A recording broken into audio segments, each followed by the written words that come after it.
जय Shri Krishna and also अस्सलाम वालेकुम to all it's your laughter Dev. तो आज के আমি ভিডিও থ্রুতে তোমাদেরকে একটা ইনফরমেশন দিতে চাই। তো গতকালকে আমার ইউটিউব চ্যানেলে আরেকটা স্ট্রাইক পড়ে যায়, এর আগে আরেকটা স্ট্রাইক পড়েছিল। আর এগুলো মূলত হচ্ছে আমার প্রমোশন ভিডিওর কারণে। প্রমোশন ভিডিও মানে ওই যে অ্যাড প্রমোশন, ব্র্যান্ড প্রমোশন এগুলো যে করি না, তো ওই কারণে আমার এই ইউটিউব চ্যানেল থেকে স্ট্রাইক দেওয়া হয়েছে। আর এটা এত সহজে যাবে না স্ট্রাইক, তোমরা তো জানো স্ট্রাইক পড়া অনেক বড় বিষয়। তো খুবই কষ্টে আছি ভাই, শুধু এতটুকুই না, আমি প্রায় 8-10 দিনের মতো ভিডিও আপলোড করতে পারবো না, আমার চ্যানেলে কোনো রকমের ভিডিও আপলোড করতে পারবো না। তো তাই আমি ভাবলাম একটু সোশ্যাল মিডিয়া থেকে রেস্টিং পিচ নিয়ে নেই 1 সপ্তাহের জন্য। তো এতে আমার মস্তিষ্কটা একটু ঠান্ডা থাকবে। আর কিন্তু 1 সপ্তাহ আমি বসে থাকবো না, অবশ্যই আমি ভিডিও শুট করবো, জাস্ট আপলোড করবো না। তো আই হোপ 1 সপ্তাহের মধ্যে তোমরা আমাকে ভুলবে না।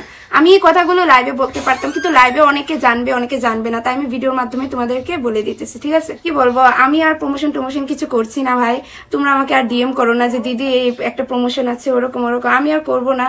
আর সত্যি এগুলাতে আমার চ্যানেলে অনেক এফেক্ট পড়তেছে। কিছুটা টাকার জন্য আমার লাখ লাখ টাকার চ্যানেল চলে যাবে, আর আমি আর কাউকে বিনোদন দিতে পারবো না। তো আমার সব দিক দিয়ে ভাবতে হবে, ঠিক আছে? এতটুকুই তোমাদের জানানো ছিল যে জাস্ট 1 সপ্তাহের জন্য আমি ভিডিও আপলোড করবো না, সোশ্যাল মিডিয়া থেকে টোটালি আমি রেস্ট নিতেছি, ঠিক আছে? দেখা হইব 1 সপ্তাহ পর। Bye bye.